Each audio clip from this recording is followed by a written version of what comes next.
हमने अपने जीवन में बहुत सारे पदार्थों को सम्मिलित किया है। अपने जीवन के निषेकों को संग्रह में खर्च किया है।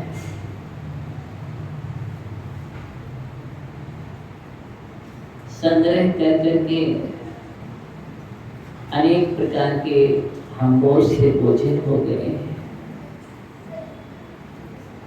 हमने देखा कि पदार्थ हमें सुकून देंगे, कि पदार्थों से हमें शांति मिलेगी, ये सुख देंगे। लेकिन मालूम चला पदार्थ सुख के कारण नहीं है। जिनके पास सारे सर्व सुखदायी हैं, सुख सुविधाओं में कोई कमी नहीं है, संसाधन है, उसके बाद भी व्यक्ति दुखी है, परेशान है, हताश है और निराश। तब मुझे समझ में आया कि जितने भी भौतिक संसाधन हैं ये हमारे सुख के हेतु नहीं है। अभी आपको सुख का हेतु लग रहा है क्योंकि आपको गर्मी लग रही है, लेकिन यही शीतकाल में अगर कोई पंखा खोल दे तो कैसा लगेगा? वही दुख का साधन हो जाए। इसका मतलब कि सुख का साधन नहीं है। अगर साधन है तो हमेशा सुख का ही साधन रहना चाहिए, तो दुख नहीं होना चाहिए। अगर पदार्थ जो हम भोगते हैं, लेते हैं, अपना जिह्वा इंद्रिय का विषय बनाते हैं और वो पदार्थ मुझे बहुत अच्छा लगता है, मधुर लगता है, रुचिकर लगता है, तो वो पदार्थ हमेशा ही मुझे मधुर लगना चाहिए, हमेशा ही रुचिकर लगना चाहिए, सुख शांति देने वाला होना चाहिए। लेकिन मेरे साथ ऐसा नहीं होता है, वही हमारे लिए दुख का कारण बन जाता है। बहुत मीठा खाया, लेकिन अब क्या हो रहा है? सावधान, शुगर फ्री। क्या चाहिए? ये ध्यान रखना, शुगर फ्री होना चाहिए। उसके पहले शुगर क्या था? सुख का कारण हो रहा है, और आज शुगर हो जाए तो दुख का कारण होगा कि नहीं होगा? हो जाए। पदार्थ वही है, वही सुख का कारण बनता है, वही दुख का कारण बनता है। इसका मतलब पदार्थ और सुख, पदार्थ जो है वो सुख दुख का कारण नहीं है। समझना इस बात के लिए, पदार्थों में सुख और शांति नहीं है। अगर पदार्थों में सुख और शांति होती तो तुम्हारे पास कितना है? बोलो। जितना वैभव चक्रवर्ती के पास होता है उसमें से तुम्हारे पास कितना है?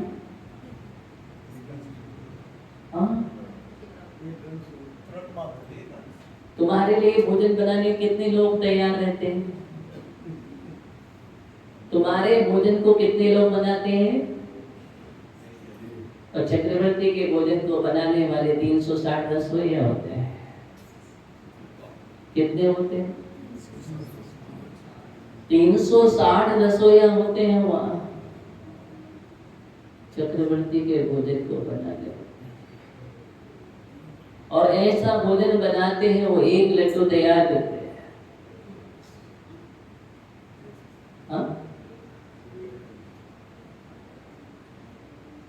ध्यान रखना, तो एक लड्डू खाने की ताकत पूरा भागलपुर खा जाए तो ध्यान रखना, उसमें से आधा पटरानी पाती है, चक्रवर्ती तो पूरा चक्रवर्ती का वो उस अगर आधा कर दिया जाए तो उसमें पूरी सेना चक्रवर्ती का कटक भोजन कर जाएगा। इतना पावरफुल होता है, क्या होता है, इतना पावरफुल होता है कि इतने अंश को पचाने की ताकत तुम्हारे पास नहीं है।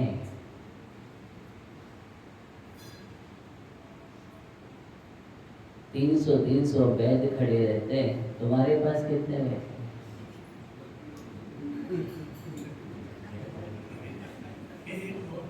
चक्रवर्ती की बात कर रहा हूँ, 6 खंड का अधिपति है वो। तुम्हारे पास कितने खंड है सुमंत भैया?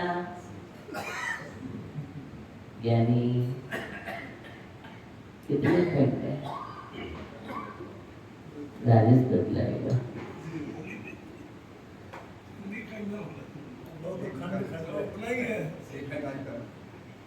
6 खंड,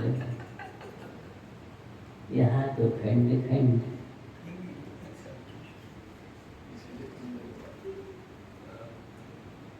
बत्तीस 30,000 मुकुटबद्ध राजा जिनके चरणों में नतमस्तक रहते हैं ज्ञानियों, कितने संख्यात देव गणपत देव हाथ जोड़कर के खड़े रहते हैं। 9 निधि, एक एक निधि की रक्षा करने वाले, 1000 यक्ष देव खड़े हैं। 14 रत्न उनकी रक्षा करने वाले भी 1000 देव खड़े हैं।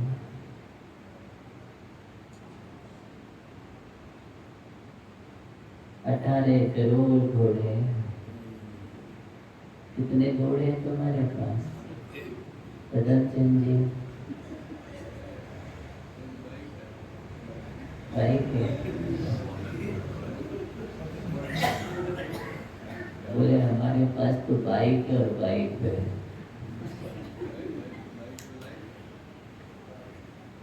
हाँ बोले बट जिंदगी यही है, लाइफ वर्तमान। कितना? वहाँ 96,000 कितनी होती है? 96,000 रानियां।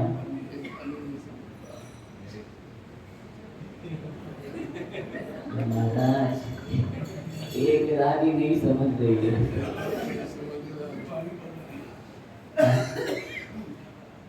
कितना बड़ा परिकर होता है। 83 लाख हाथी, 88 लाख पदानी, कितना विशाल विशाल परिकर होता है उनका। विचार करो। लेकिन चक्रवर्ती ये समस्त परिकर को एक क्षण में छोड़ करके चल देता है, क्योंकि अनुभव कर लिया, अनुभव हो गया कि इस वैभव में सुख नहीं। मैं इस बात को बतलाना, इतना संसाधन होने पर सुख नहीं है, क्योंकि भौतिक संसाधन सुख के साधन नहीं। अगर ये सुख के साधन होते तो फिर क्यों त्याग करके जाते? काहे को सिद्ध साधन करते, संयम सो अलग आए। हाँ,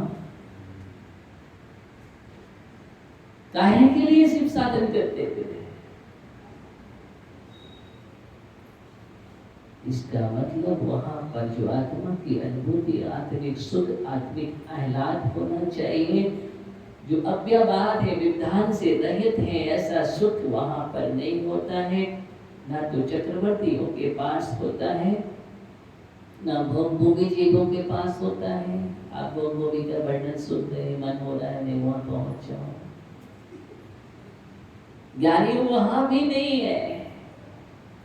जो सुख होना चाहिए, निराकुल सुख होना चाहिए, जिसको सुख कहा गया है, आकुलता बिन, इसके बिना जो आकुलता से रहित होता है, वो निराकृत लक्षण वाला सुख जो है वो संसार में नहीं होता है, वो स्वधर्म के पास भी नहीं होता है, अहमिंद्रों के पास भी नहीं होता है, चक्रवर्ती धरणी किसी के पास नहीं होता है।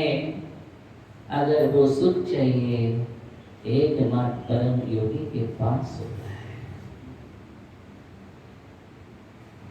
इसलिए भोगियों के पास ये सुख नहीं है। भोग में वो सुख नहीं होता, तो सुख को पाने के लिए योग चाहिए। क्या चाहिए?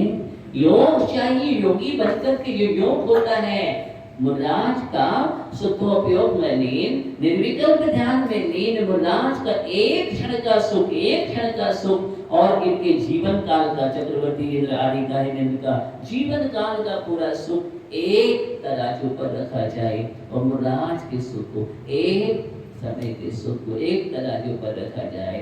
प्रकाश चंद जी कहाँ प्रकाश होगा? मुराज का पल्ला भारी हो जाएगा और समस्त सुख पाषाण हो जाएगा। ध्यान रखना, इस प्रसंग को मुझे समझना जरूरी है।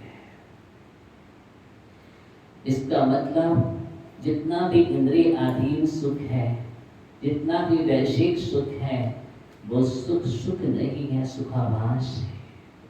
ऐसा है, सुख नहीं है, सुखाभास है।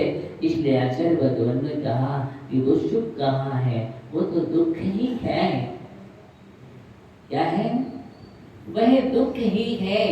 आज मुझे लगता है मैंने भोजन कर लिया, थोड़ी देर के लिए सुकून होता है, और ओम को उठा हो जाए, फिर हम दुखी हो जाते हैं।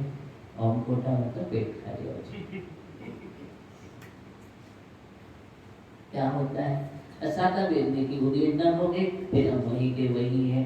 हम वही डेली भोजन करते हैं, पानी पीते हैं, और फिर हम रहते तो वही के वही हैं। एक क्षणिक है, तात्कालिक सुख है और त्रिकालिक सुख। कौन सा सुख?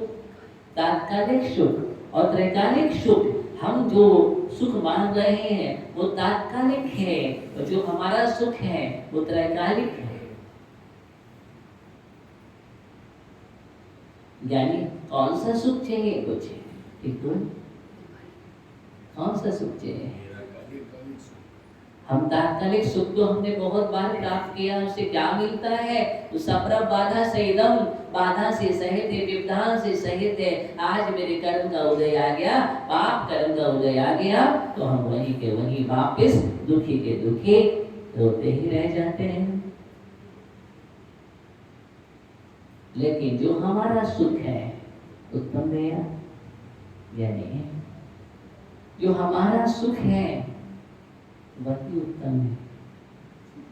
क्या है? वही ध्यान देना, जो हमारे अंदर विद्यमान है। आपको समस्त भीड़ से हटा करके आज हम पहुंच रहे हैं अपने में। कहाँ पहुंच रहे हैं? अपने में पहुंच रहे हैं। अभी देखा हमने, कोई शरण नहीं है, ये सारे पदार्थ शरण नहीं है। संसार में देखा, कोई कौन किसका रक्षक है? कल वो बेटा भाग रहा था, इधर भाग रहा था, उधर भाग रहा था, मुझे शरण मिल जाए, मेरी रक्षा करो। लेकिन किसने रक्षा की? सिर्फ परमात्मा ही रक्षक है। आत्मा और परमात्मा के अलावा कोई रक्षक नहीं है। शुद्धात्मा मरुपंच गुरु जन में शरणागत है। अशोक जी, शुद्धात्मा अनुपंच गुरु जन में शरणागत है। या तो मेरी शुद्धात्मा है या पंच परमेष्टि है, ये दो ही शरणभूत है। ज्ञानी कमल भैया, अगर दो के शरण में तू आ गया तो तेरा कमल खिल जाएगा जीवन का,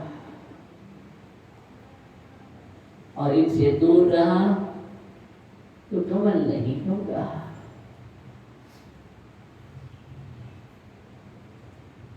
का और मन होगा जीवन में, समझ रहे ना?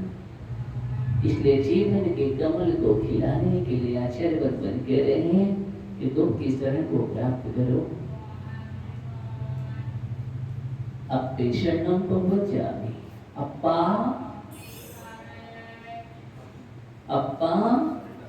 शरणं प्रव्रजामि और परमप्पा शरणं प्रव्रजामि। अप्पा और परमप्पा,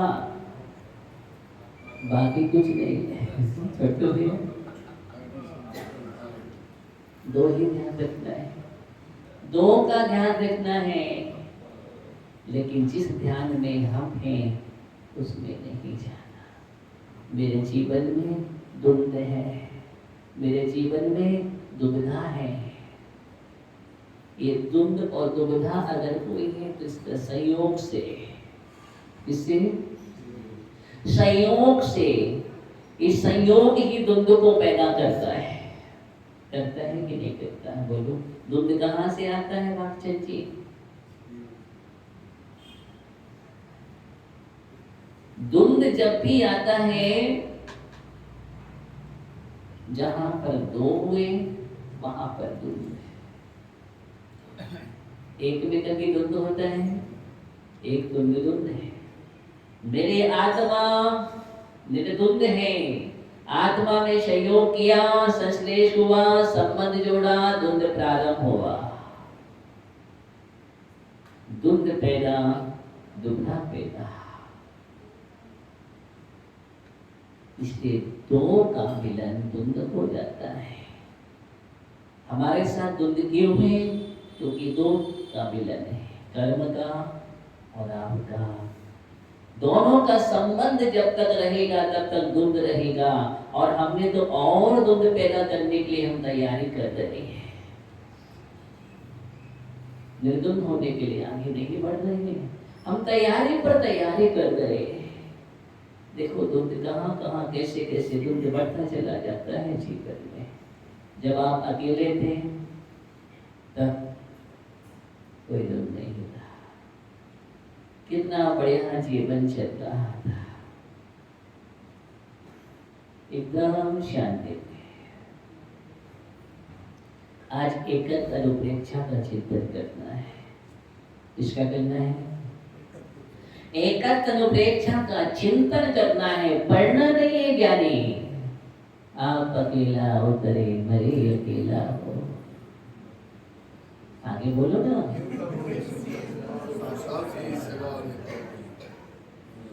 जी को साथी सगा, और हम बोलते मेरा सगा है। आप किसी को परिचय देते हो, मेरा सगा है, शगा। अरे भैया क्या है शगा? इतिहास उठा करके देखो, दगा किन्ने किए हैं? जो सगा था वही दगा करता है, जो सगा है वही दगा करता है, और अंत में दाग भी वही देता है। देता कि नहीं? सगा। पूरी दुनिया सगा में चल रही है। आज इतिहास उठा करके देखो, जिन जिन पर उपसर्ग हुए हैं वो कौन था? बोलो। पारसनाथ पर उपसर्ग करने वाला, सुकमाल पर उपसर्ग करने वाला, सुकौशल मुरदास पर उपसर्ग करने वाला। ओहो, ये सब सगा है, जिसको तुम सगा कहते हो। आज जितने भी उपसर्ग होते हैं कहीं न कहीं मिलता है। कौन होता है? सगा। अगर सगा ना मिले तो जीवन में कभी भी दगा नहीं हो सकता है। हाथ कहीं न कहीं होता है। क्या होता है? हाथ कहीं न कहीं होता है। इतिहास है। हमारा देश गुलाम हुआ था, उसमें कौन था? जिसको हम सगा बोलते हैं, हमारे देशवासी सगा कहलाते हैं, अगर उनका हाथ नहीं होता, अंग्रेजों की ताकत क्या थी? कोई ताकत नहीं। जब हम मिलते हैं, मिल जाते हैं, उसका ही परिणाम होता है। किन का इतिहास होता है।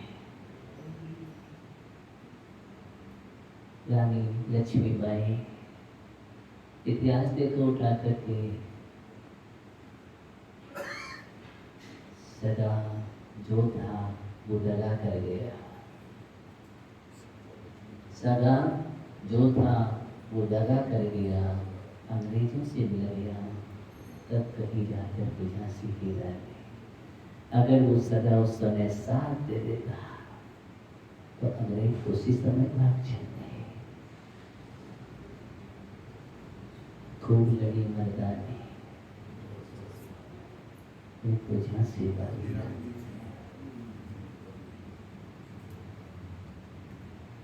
लेकिन आप समझ रहे हैं, जहां जहां भी इतिहास उठा करके जाए, जयचंद्र का उठा के देखो, चाहे किसी का भी देखो, आज मैं एक तत्व में ले जाने की बात कर रहा हूं। किनको हम अपना मान रहे हैं, किनको हम साथी मान रहे हैं। साथी कौन है? साथी दुनिया में संयोगी होना अलग बात है और साथी होना अलग बात है। ध्यान देना, संयोगी तो बहुत लोग हैं, अभी आप सब बैठे हैं, सब संयोगी हैं। ये संयोग जो होता है पक्षी रैन बसेरा की तरह, पक्षी रैन बसेरा है तो संयोग है। आज हम भिन्न भिन्न देशों से आए हैं, भिन्न भिन्न देश मतलब भिन्न भिन्न पर्यायों से आए हैं, एक साथ हो गए। दिग्देशेभ्यः खगायित्वा शं वसन्ति लगे लगे, सौकार वशात देशे दिक्षु भृगे भृगे। जिस प्रकार सायंकाल में एक वृक्ष पर पक्षी आकर के बैठ जाते हैं, एक साथ बैठते हैं, लेकिन प्रातः होते ही अपने अपने कार के बस नाना स्थानों पर, नाना देशों में उठ जाते हैं। एक संयोग है, साथ नहीं। संयोग अलग बात है और साथ होना एक अलग बात है। दोनों में बहुत बड़ा अंतर है। बेटे को बाहर भेज दिया, पिता बेटी को ट्रेन में बिठा कर दिया गया। पहली बार भेजा था, और पहली बार जब भेजा जाता है तो आप समझ रहे हो, बहुत भीड़ थी ट्रेन में, बहुत भीड़ थी। समझ रही? नहीं, ये कभी भीड़ में नहीं भेजता है, ये तो बढ़िया व्यवस्था करके देता है। तो वहां पर भीड़ थी, और जैसे जैसे खिसका करके सीट दे करके बिठा दिया बालक को, वापिस आ गया। लेकिन पिता बहुत चिंतित है, समझ रहे? पिता बहुत चिंतित है। चिंता का कारण पूछा पत्नी ने, क्या बात इतना चिंतित क्यों हो? बेटा बहुत अकेला है। क्या है? बेटा बहुत अकेला है। सचिन भैया, बेटा अकेला है। पत्नी ने कहा, कैसी तुम बात कर रहे हो? तुम ही तो कह रहे थे बहुत भीड़ थी वहां। क्या थी? वहां बहुत भीड़ थी, और इतनी भीड़ के साथ में वो लाभ के रहे थे। देखना, समझना संसार की दशा। इतनी भीड़ में होकर के भी वो अकेला है, क्योंकि भीड़ संयोगी है, साथी नहीं है। जहां जिसकी स्टेशन आएगी, रविंद्र, जहां जिसके स्टेशन आएगी वह वहां उतरता चला जाएगा। पल दो पल का मेल है। कितना मेल है? आप भजन बोलते हैं ना, अच्छे अच्छे क्या क्या बोलते हैं, पल दो पल का मेल लिया, ध्यान देना। कितने पल और 2 पल का मेल है, आज पल तो कल नहीं। ध्यान देना, आज पल है कल नहीं, आज दिख रहा है कल। ये संसार है, इतना भीड़ में होकर के भी अकेला है।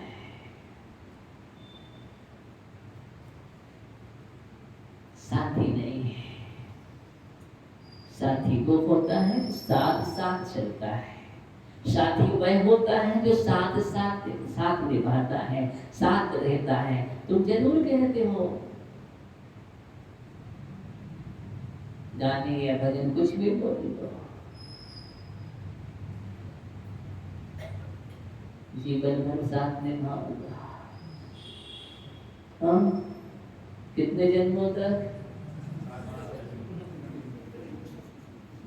जन्म नहीं, जन्म जन्म कर जन्म, 7 जन्म तक। ओहो, क्या बात है। राग रंग की दुनिया में कैसा बोलते हो, 7 जन्म तक भी निभाऊंगा। 7 जन्म की बात करें, 1 जन्म में तो देखो तुम कितना साथ देते हो। 1 जन्म में तुम कितना साथ देते हो, कितना तुम साथी बनकर के रहते हो। तुम साथी बनकर के रहते हो कि स्वार्थी बनकर के रहते हो? बोलो। यानी सूरज बोल, साथी बनकर के रहते हो कि स्वार्थी बनकर के रहते हो? साथी बनकर के रहना अलग बात है, स्वार्थी बनकर के रहना अलग बात है। साथी वह होता है जो हर पल साथ खड़ा होता है, चाहे सुख हो और चाहे दुख हो, चाहे धनवान हो आज और कंगाल हो जाए तब भी वो खड़ा है। क्या है? ऐसा नहीं कि जब सुख के दिन चल रहे थे सब साथी दिख रहे थे और दुख के दिन आ जाए तो सब साथ छोड़ते हैं। उसका नाम साथी नहीं है। साथी तुम साथ निभाना। छोटू भैया क्या नहीं सोच, मेरा हुआ भी नहीं, अभी हुआ नहीं, हो रहा है कि नहीं हो रहा है? देखो एकल उपेक्षा है। तो पिता सोच रहा है कितनी भीड़ में फिर भी अकेला है। क्यों? अपनी अपनी स्टेशन आने पर सभी उतर जाएंगे। समझ रहे ना? तुम्हारी भी जैसे जैसे स्टेशन आती चली जाएगी वैसे वैसे तुम सिद्धार्थ जाने समझ गए,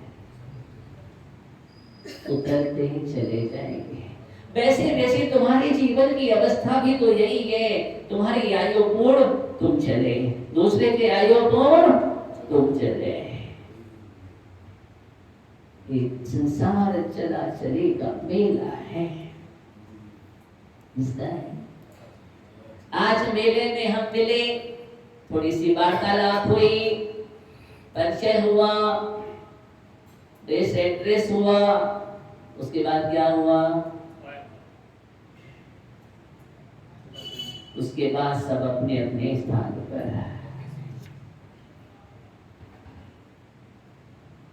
हम भी कर्म के निमित्त से एक साथ संयोग हुआ, परिवार मिला, संबंध हुआ, एक साथ उठे बैठे रहे। तदुपरांत क्या हुआ? सब अपने अपने कार्य के बस उड़े जाते हैं अलग अलग दिशाओं में। ऐसा हो सकता है कि सब लोग एक साथ जाएं, मतलब एक ही स्थान पर पहुंचे, चलो हम वहां मिलेंगे। नहीं, ऐसा तो नहीं होता। इको करे निगमम, इतो हिंडरते संसारे, इको जाने मर्दिया तस्य फलं भुंजते इको। आचार्य कुंद स्वामी इस गाथा को एकंत अनुप्रेक्षा के चिंतन में बतला रहे हैं। एकांत अनुप्रेक्षा का चिंतन करने से हमारे अंदर क्या राग टूटता है। क्या टूटता है? राग टूटता है, द्वेष टूटता है। द्वेष भी टूटता है, राग भी टूटता है। आचार्य भगवान कह रहे हैं तुम किसके लिए कर रहे हो? नीरज क्या है, किसके लिए कर रहा है तू?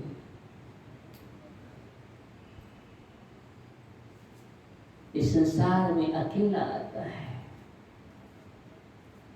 अकेला ही घूमता है, अकेला जन्म लेता है और मृत्यु भी अकेला। कर्म फलों को भोगने वाला अकेला है। तुम पाप करोगे भले किसी के निमित्त से करो, लेकिन कर्म फल का भुगतान तुम्हें ही करना पड़ेगा। अनुभाग तुम्हें ही भोगना पड़ेगा। विपाक तुम्हें ही तुम्हारे पास ही होगा। स्थान शक्ति नरक तुम ही जाओगे। उस समय भी ना तुम भी चलो, 7 जन्म में 7 फेरे लगाएंगे, चलो ना। वो मना कर देते।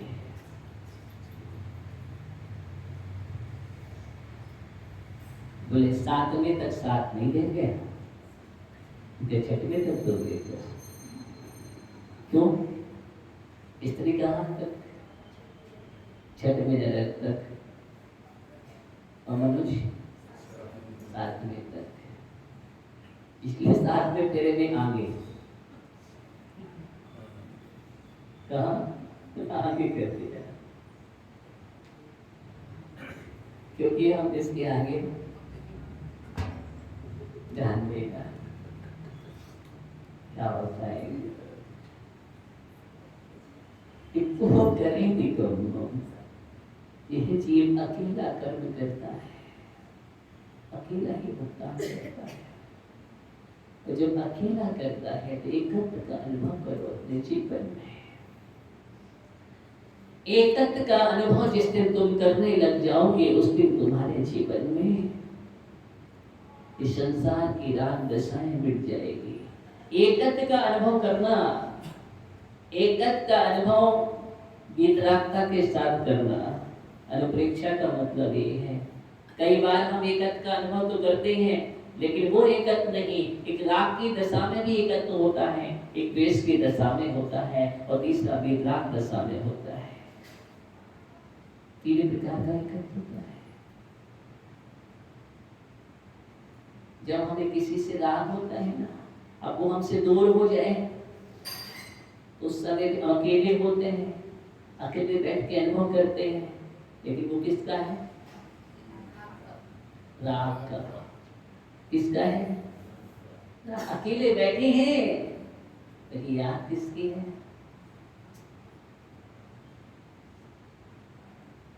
राग की। किसकी याद कर रही है? राम। और एक किसी से द्वेष हो जाए, झगड़ा हो जाए, विसंवाद हो जाए, पति पत्नी में हो जाए, अब वो अलग थलग है, एक दूसरे से नहीं बोल रहे, एक दूसरा अनुभव किसका हो रहा है?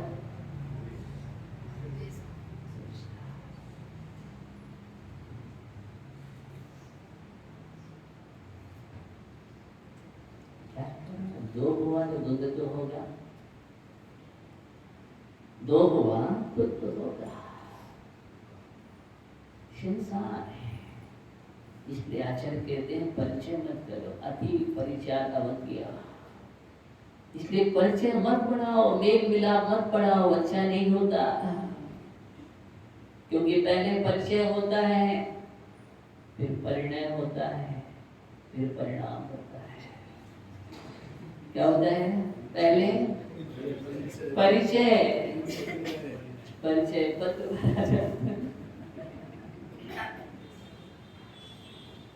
पहले परिचय हुआ, क्या हुआ?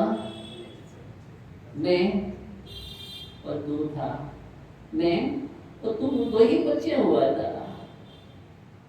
ध्यान रखना। पढ़ने हुआ क्या?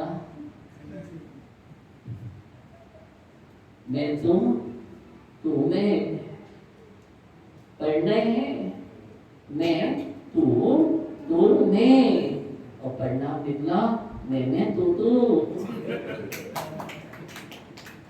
क्या हुआ? और क्या होता है? यही संसार की दशा है। बेचारा एक व्यक्ति से पूछा, जो क्या हुआ शादी करने के बाद? जो कुछ नहीं, तीसरा वर्ष चल रहा है, चेहरे पर उदासी, चेहरे पर उदासी। क्या बात है? कुछ नहीं, पहला वर्ष तो बहुत अच्छे से बीता। क्या था? चंद्रमुखी। क्या? पहला वर्ष चंद्रमुखी, दूसरा वर्ष सूर्यमुखी, तीसरा वर्ष चल रहा है ज्वालामुखी का। किसका? ज्वालामुखी। बेचारा परेशान, बेचारा परेशान, बेचारी भी परेशान। बोले हम भी परेशान हैं। बोले पहले थे प्राणनाथ। क्या थे? प्राणनाथ। एक बस, दूसरे बस में प्राण हट गया, क्या रह गए? नाथ। तीसरा बस चल रहा है, गड़बड़ है। समझ रहे? इस संसार की दशाएं हैं। इसलिए इस प्रकार के एकत्व की चर्चा नहीं कर रही यहाँ पर। वो एकत्व की बात कर रहे हैं जो योगी अपने आप में डूबा है, निर्विकल्प में डूबा है। सर्वतोत्र ब्रह्ममुक्तो व्याख्यान आदि वर्जित, जहाँ पर संसार के समस्त द्वंद्वों से दूर होकर के एकमात्र निजत अपनी आत्मा का वेदन कर रहा है, उसका नाम एकत्व है। वितराग दशा का वेदन। किसका? वितराग दशा का वेदन। इसलिए वितराग दशा का वेदन हमारे जीवन में होना चाहिए। रहो, सबके साथ रहना कोई दिक्कत नहीं, लेकिन सबके साथ मत रहो।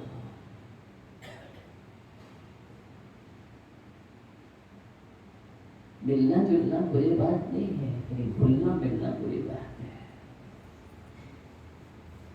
मिलो जुलो, घुलो मिलो मत। हम भूल जाते हैं। क्या होते हैं?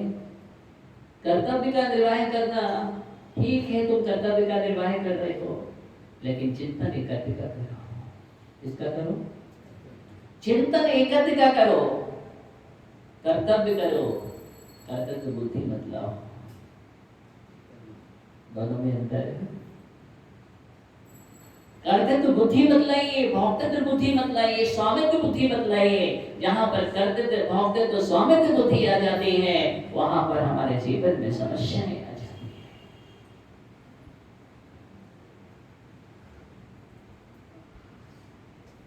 कर्तव्य करना एक अलग बात है,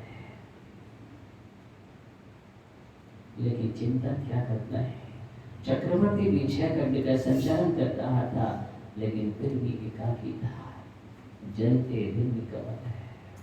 कैसे रहना है मुझे?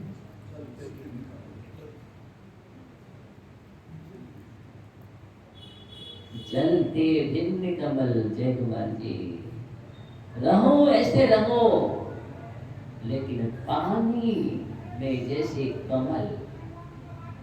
पानी में, विरोध भैया, पानी में जैसे कमल खिला रहता है, बस वैसे ही मुझे खिल करके रहना है, भिन्न रहना है।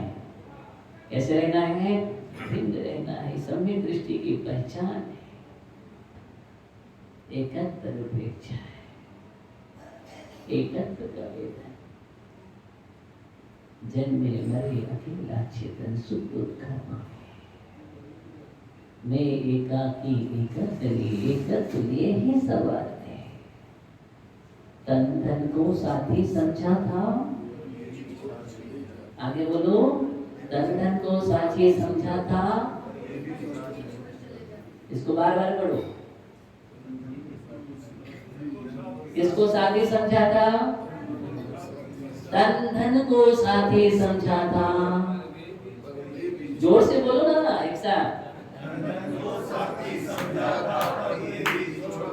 पर ये भी छोड़ चले जाते। किनको साथी समझा? सुनील भैया, संजय भैया, संजय भैया, इसको साथी समझा? धन और धन, इसी में लगा मेरा मन। कहाँ लगा है? तन और धन में ही मेरा मन लगा है, इसलिए तुम निर्धन हो। क्या हो? जब तक तन और धन में मन रहेगा, निर्धन रहोगे, धन धन धन धन, अंत में होता है निधन। क्या होता है?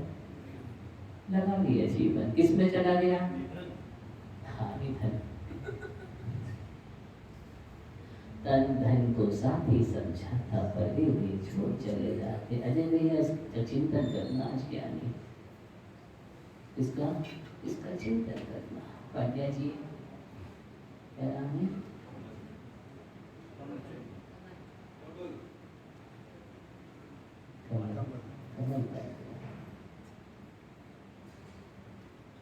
हमने साथी किनको समझा है? तन को। ये शरीर मेरा साथ देगा, लेकिन शरीर कहाँ तक जाता है? शरीर कहाँ तक साथ देता है? बोलो ज्ञानी।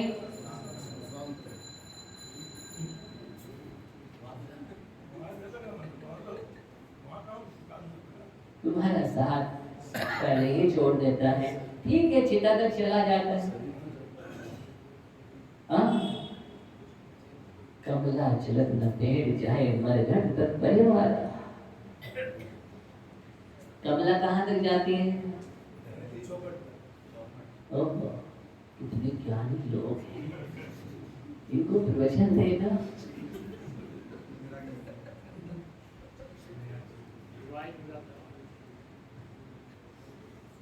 कमला जाए कहाँ तक? बस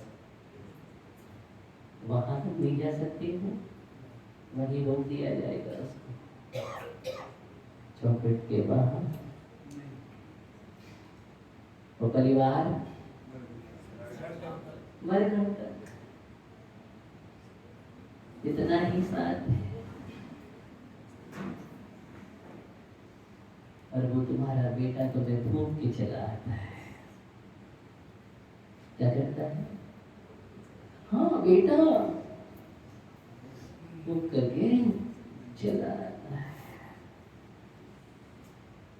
देखो संसार की दशा को देखो। तुमने तन को माना अपना, तन से उत्पन्न को माना अपना, तन से उत्पन्न को अपना मानता है। लिखते भी तुम गलत हो, कि तो आत्मा जी लिखते हो। आत्मा से कोई उत्पन्न होता है? लिखने की आदत भी गलत है। इसको बोलो देहज। क्या है? देहज है, देह से उत्पन्न है, आत्मा से उत्पन्न नहीं है। धन को साथी माना था, लेकिन धन कहाँ तक साथ देता है? बोलो। जब तुम्हारे आंसू आते हैं तो धन के आंसू आते कि नहीं होता? जिस सोने के लिए तुमने आंसू बहाए हैं, वो सोना कभी आंसू नहीं बहाता। कभी तुमने धन संपदा को रोते हुए देखा?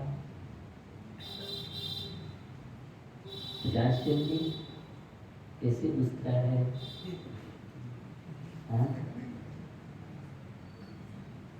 आज तक धन और संपदा कभी रोती नहीं है। तुम कितने दिन रोना? इसका मतलब तुम्हारा साथ ही नहीं है। तुम रो, आराम से सोते हो। धन संपदा बोले हम तुम्हारे नहीं है, हम तुम्हारे नहीं है, हम पुण्य के साथी हैं। किसके साथी हैं? हम पुण्य के साथी हैं ज्ञानियों। पुण्य का साथ देते हैं, तुम्हारा साथ नहीं दे पाएंगे। मेरा क्या है, आज यहाँ कल वहाँ, आज वहाँ कल वहाँ। वो भी कहता है मैं चले चलेगा मेरा, मैं कभी कहीं नहीं टिकता। हाँ, जब तक तुम्हारे साथ पुण्य है तब तक मैं टिका रहूंगा, तब तक ही टिकूंगा। ध्यान दो, एकत्र अनुप्रेक्षा का चिंतन मुझे करना है। क्या सिखाता है एकत्र अनुप्रेक्षा? जैसे ही कि संसार में रहो लेकिन संसारी बनकर के मत रहो, परिवार में रहो लेकिन जल से भिन्न कमल की तरह रहो। ठीक है, सहयोगी को सहयोगी मानो, क्या मानो? ये हमारा सहयोग है, साथ नहीं है। मुझे जाना अकेला ही है।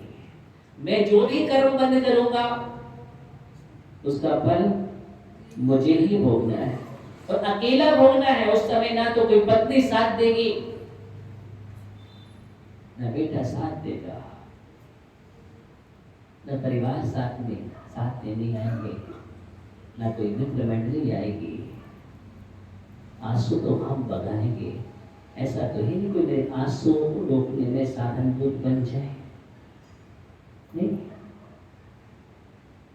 सब तुम्हारे पास बैठ सकते हैं लेकिन तुम्हारी पीड़ा को बांट सकते हैं क्या? पीड़ा को नहीं बांट सकते हैं। पीड़ा तो तुमको ही सहन करनी पड़ेगी। यहीं पर एकत्व का चिंतन यहाँ पड़ता है अपने जीवन में। कि 4 प्रकार के मनाश्री बनते हैं। पहले प्रकार के लोग वो हैं जो अकेले रहते हैं, अकेले जीते हैं, अकेले रहते हैं और अकेले ही जीते हैं।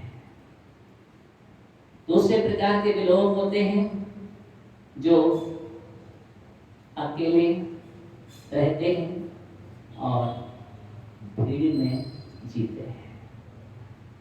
इसमें भीड़ में जीते हैं। तीसरे प्रकार के वो लोग हैं जो भीड़ में रहते हैं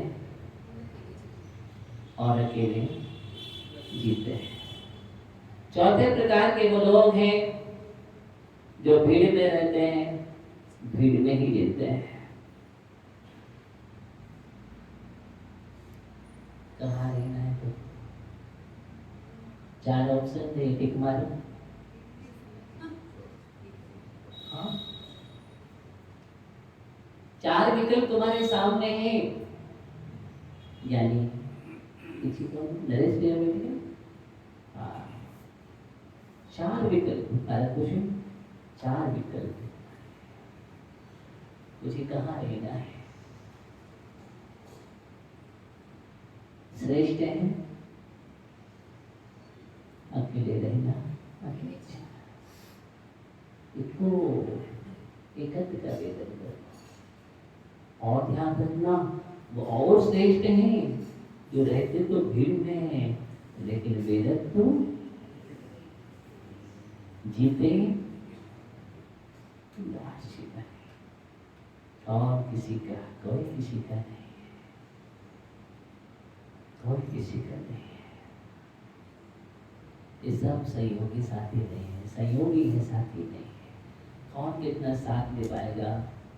इसलिए वो भीड़ का वेदन नहीं करते हैं, भीड़ का वेदन नहीं करते हैं, वेदन करते हैं भीड़ में रहकर के भी अकेला।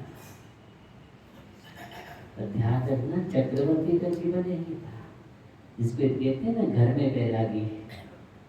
क्या बोलते हैं? भरत घर में वैरागी थे, राजपाट का संचालन कर रहे थे, लेकिन हर पल एक ही था कि राज मेरा नहीं है, ये तो राम का है। किसका है? ये राज राम का है, मेरा नहीं है। मैं तो आज्ञा का पालन कर रहा हूं। ऐसा भाई कभी भी स्वामित्व बुद्धि नहीं रखी कि मैं इसका अधिपति हूं, मैं स्वामी हूं। राजा तो राम है। कौन है? राम है, मैं तो बड़े भाई की आज्ञा का पालन कर रहा हूं।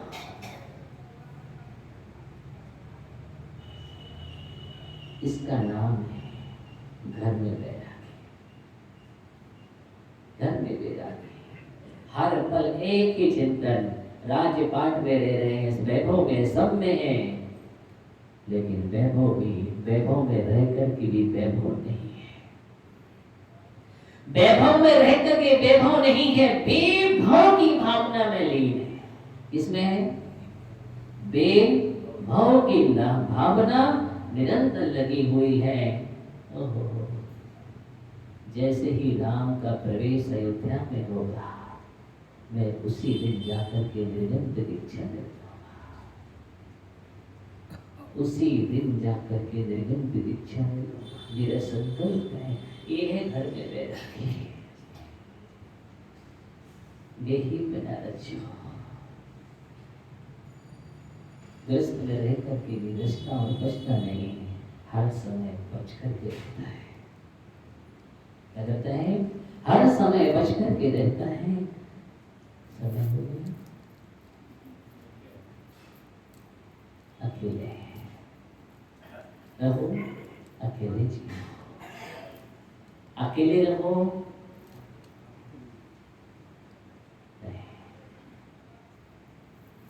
भीड़ में रहो, लेकिन जियो अकेले। हम परिवार के साथ रहते हैं, ये आपके लिए, इसके लिए हम परिवार के साथ रहते हैं, कर्तव्य का निर्वाह करते हैं, लेकिन चिंतन एक वही एकत्व का। ये भीड़ हमारी नहीं है, ये भीड़ साथी नहीं है, ये सब दिख रहा है, ये दृश्यमान जगत है। ऐसा है, दृश्यमान जगत है, लेकिन कर्म उदय में कोई साथ नहीं देगा। अगर मुझे मोक्ष मंजिल को प्राप्त करना है तो अकेले की दूरी तय करनी पड़ेगी। साधना भी करना है तो मुझे कर्म काटना है, तो मुझे ये संबंध जो करेंगे तो हम ही करेंगे, कौन साथ देने वाला। इसलिए हम आस्था बंद क्यों करें? हर समय चिंतन करता है, निंदा और गर्जा करता है, पश्चाताप करता है। कोई गलती हो जाती है, अपराध हो जाता है, गुरु के सामने जाकर के निंदा, प्रभु के पास बैठ करके, गुरु के पास बैठ करके निंदा गर्हा करता है। ऐसा जीव वह भीड़ में रह करके भी अकेला है। इसकी साधना आप कर सकते हैं और आप कर सकते हैं। एकत्व का चिंतन, योगी का चिंतन तो सब अलग ही है, लेकिन आप अपना चिंतन इस प्रकार कर सकते हो। एकत्व अनुप्रेक्षा का मतलब यहाँ पर यही है। बस ध्यान रखना, इन पंक्तियों को सिर्फ पढ़ करके मत छोड़ देना। तन धन को साथी समझाता, ये पंक्ति को आज अच्छी तरह से याद रख लेना। जब जब भी तुम्हें तन से दाग पड़ने लगे, तन के लिए तुम पाप करने के लिए तैयार हो जाओ, उस समय तन धन को साथी समझाता, पर ये भी छोड़ चले जाते। सबसे ज्यादा धोखे देने वाला अगर कोई है तो ये है। कौन देता है धोखा? सबसे ज्यादा धोखा देने वाला ये है, जिसके लिए हम पालते हैं, पोसते हैं, पोषण करते हैं, क्या क्या नहीं करते हैं इसके लिए, लेकिन धोखा दे देना है। इसलिए इसको सिर्फ उपकरण बना करके काम करो। क्या करो? उपकरण बना करके कार्य करो। एक उपकरण है। उपकरण का मतलब जो उपकार करता है। उपकरण का मतलब जो हमें साथ देता है, किसके लिए? साधना के लिए। बस इतना ही इसका उपयोग करता है। इसके माध्यम से हमें साधना करना है, इसका सदुपयोग करो, दुरुपयोग मत करो, क्योंकि पता नहीं कब कहाँ धोखा दे जाए। आज तुम फले फूले हरे भरे और कल कब मुरझा जाओ। आज तुम बसंत है और कल पतझड़, पता नहीं चलता। आज तुम खिलखिला रहे थे और कल तुम जाकर के बिलबिलाने लगे। कुछ भी पता नहीं जीवन में। आज पिंडी खजूर जैसे थे, कल छुआरा जैसे हो। कौन किसको बता? अवस्थाएं, कभी किसी से मिले थे, अच्छे हट्टे कट्टे थे, और कुछ समय बाद मिले एकदम सूखे। बोले क्या हो गया? आप देखना,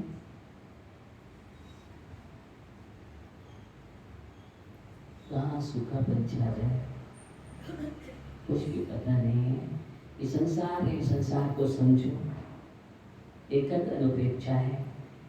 भीड़ में मत रहो, भीड़ में मत जियो। भीड़ में जीना अच्छी बात नहीं है। अगर तुम अनेक प्रकार की भीड़ को अंदर लेकर जाओगे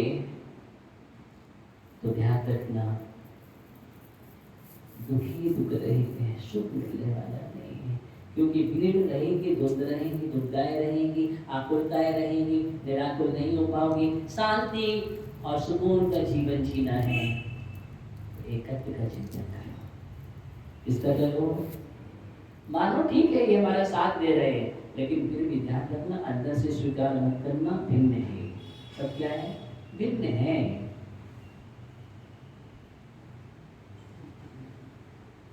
एकत्र अपेक्षा का चिंतन करते करते हमें बात याद आई है। योगी साधना करते हैं, साधना में लीन हो जाते हैं, लेकिन आज कुछ ऐसा समय भी धीरे धीरे विकृत होता चला जा रहा है कि जो कभी इतिहास में नहीं होता था, आज ऐसे जघन्यतम कृत्य भी होने लगे हैं। आज हमें जागने की जरूरत है। आयतनों पर उपसर्ग, चलते फिरते आयतन जिन है, जो निर्गंतों पर, आचार्यों पर वहां उपसर्ग है। इतनी दर्दनाक और जगन्यतम कृत्य इतिहास के पन्ने में नहीं हुआ जो अभी 5 जुलाई को ये कर्नाटक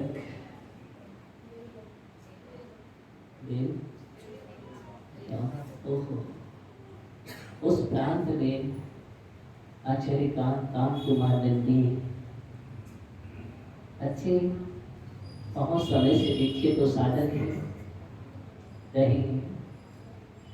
आचार्य कुत्तू सागर जी के शिष्य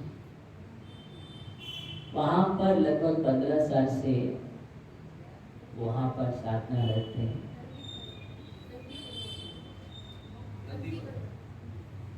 कौन सा? नंदी पर्वत, नंदी पर्वत पर। लेकिन कुछ ऐसे हिंसक प्रवृत्ति वाले लोग जिनके अंदर मानवता मर जाती है, इंसानियत नहीं, सिर्फ आकृति और भेष में मनुष्य है, लेकिन अंदर से क्रूरता और पछता पड़ी है। आज बहुत बड़ा धीरे धीरे संकट उभर रहा है और इस प्रकार की हत्या करना शायद तुमने इतिहास में नहीं पढ़ा होगा।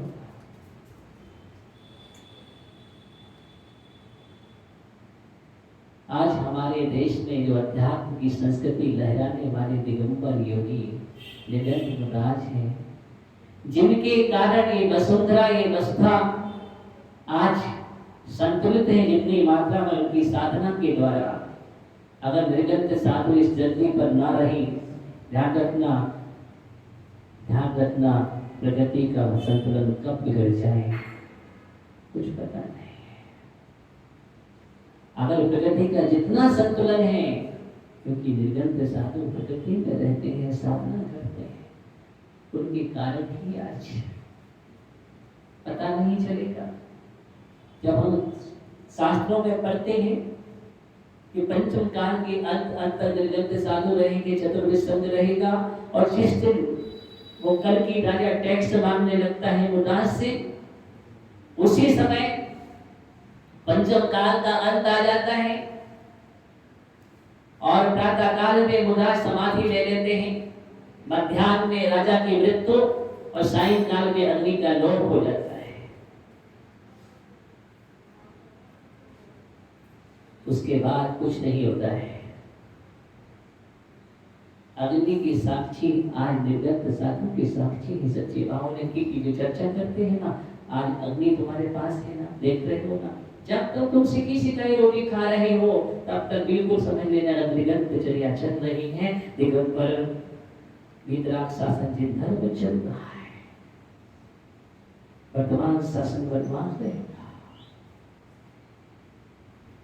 लेकिन आज इतना बड़ा जो कांड हुआ है, क्या हम इतने बड़े जगन्नाथ ग्रंथ को चुपचाप या शांति से सह लेंगे? आपका दायित्व तो नहीं बनता है। आज नहीं कहने जा रहा हूं, अगर आज हम शांत बैठ गए तो आगे आने वाला समय बहुत विभत्स हो जाएगा। इसलिए आज हमें मिलकर के आवाज उठाने की आवश्यकता है, और वो आवाज हमारे वहां तक पहुंचना चाहिए। एक साथ मिलकर के हम आवाज दें तो पार्लियामेंट में गूंज जाना चाहिए, लगना चाहिए, और वहां पर सरकार के लिए कुछ न कुछ एक अच्छा निर्णय लेना चाहिए कि नहीं, जहां जहां दिगंबर साधु साधना रहे, धरती के देवता है, और धरती के देवता की अगर हम रक्षा और सुरक्षा नहीं करेंगे, इस धरती की सुरक्षा होने वाली नहीं है। कौन बचेगा फिर? जो हमारे आराध्य हैं, परमेष्ठी हैं, भगवंत हैं, उन पर अगर इस प्रकार का कुकृत्य होने लगे तो धरती पर कोई भी बचने वाला नहीं। इस बात का ध्यान रखना। इसलिए आज हमें इस बात पर ध्यान देने की आवश्यकता है, एक आवाज उठाने की, और आवाज हम गूंजे, पूरी समाज के फिर से हमें एक होने की आवश्यकता है, और एकता का संकनाद करने की आवश्यकता है कि नहीं नहीं, इस प्रकार का हम जो जघन्यतम अपराध हो रहे इसको सहन नहीं करेंगे, और ऐसे हमारे लिए कोई किसी प्रकार का अवसर न हो। आत्माओं की रक्षा होना चाहिए। इस प्रकार के हम अपने जीवन में ऐसा सहन नहीं करेंगे। इस प्रकार के निश्चित ही हम अहिंसा है, हमारा धर्म है अहिंसा। क्या है? अहिंसा। लेकिन अहिंसा की आवाज बहुत बड़ी आवाज होती है। किसकी? अहिंसा की आवाज में वो शक्ति है जो किसी भी आवाज में शक्ति नहीं है। इसलिए हम लोग अहिंसा की आवाज ऐसे लगाएं, ऐसे दें जिसका प्रभाव निश्चित ही वहां तक गूंज जाए, और एक अच्छा निर्णय होना चाहिए। ऐसा कार्य नहीं होना चाहिए, इसकी सावधानी जरूर होना चाहिए। अर्थात आज हमारे देश में निरंतर मुद्दा विचरण कर रही है, साधना कर रही है, धीरे धीरे इस प्रकार की प्रवृत्ति बढ़ती चली जाएगी, तो आगे आने वाला काल कैसा होगा, इस पर विचार करना है, मंथन करना है, और एक अच्छी जो हमारे एकता की संतनाद की आवाज है, संगठन के साथ उस आवाज को दें। और हम निश्चित ही हमारे अंदर बहुत बड़ी पीड़ा, दुख और तकलीफ भी होना चाहिए, क्योंकि हम उनके अनुयायी हैं, वो हमारे आराध्य हैं। और अगर कोई हमारे आराध्य और भगवान पर इस प्रकार का उत्सर्ग, इस प्रकार का कृत्य करने लगे, तो फिर क्या होगा? इस पर तो विचार करना पड़ेगा। कल जैसे ही सुना, कैसा लगा? ओह, इतना काला काल अभी तो नहीं आया, लेकिन हाँ, कुछ काले लोग जरूर धरती पर है, जिन काले लोगों को सावधान करने की आवश्यकता है, संभालने की आवश्यकता है। और ये सरकार को चाहिए कि सरकार कड़ा कोई ना कोई नियम और उसके लिए प्रावधान बनाए, और इस प्रकार के आगे जगत ऐसे कोई कुकृत्य जगन्नाथ कृत्य ना हो। बस यही हमारा कहना है, और आप सब मिल करके इस प्रकार का संदेश वहाँ तक भेजें, अपनी आवाज भेजें। और जब तक अहिंसा की आवाज होना ही चाहिए, जब तक हमारे जीवन में हमारे लिए कोई ना कोई अच्छा निर्णय हमारे सामने ना आए, हमें निश्चित ही आज हम इसी बात को यहाँ पर कहने जा रहे हैं। निश्चित ही काम कुमानंद जी जो आचार्य प्रतिष्ठित है, वह ऐसी आत्मा के साथ इस प्रकार की प्रक्रिया नहीं सुनकर के ये बड़ा कैसा लग रहा है।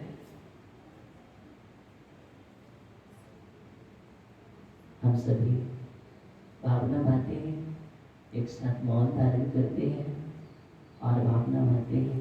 निश्चित ही वो आचार्य परमेष्ठी के लिए वह अपनी साधना के सुफल अच्छे फल को प्राप्त करें, यही भावना है। इसी भावना के साथ ओम नमः शिवाय सभी मौन धारण करके